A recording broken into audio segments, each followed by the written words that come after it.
সোহার আজ নতুন বই এসেছে। দেখুন, সোহা নতুন বইগুলো পেয়ে আজ খুব খুশি। সেদিন স্কুলের বাচ্চাগুলোকে দেখাচ্ছিলাম, কত খুশি হয়েছিল। আর সোহাও তার নতুন বইগুলো পেয়ে খুব খুশি।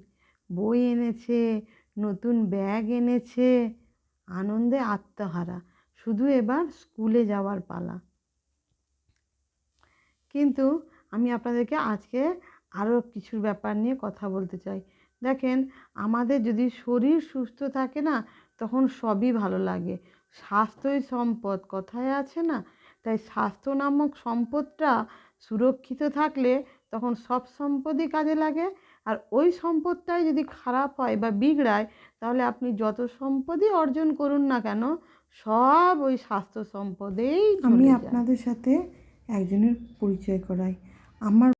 আমাদের রিলেটিভ তমলুকের স্বনামধন্য চাইল্ড স্পেশালিস্ট ডক্টর কবির আলী খান। ওনার ছেলেদের ভিডিওগুলো আমি প্রায় পোস্ট করি না।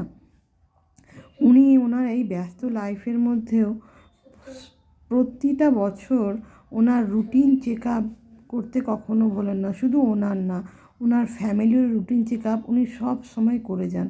আমার মনে হয় এই ধরনের চেক আপগুলো আমাদেরও করে যাওয়া উচিত। ওনার মতে পয়সা খরচের অজুহাতে বা ব্যস্ততার অজুহাতে এই গুরুত্বপূর্ণ কাজটা কখনোই এড়িয়ে যাওয়া উচিত নয়। কারণ স্বাস্থ্য ভালো তো সবই ভালো। সকলের সুস্থতা কামনা করে আমার ব্লগটা আজ এখানেই শেষ করলাম।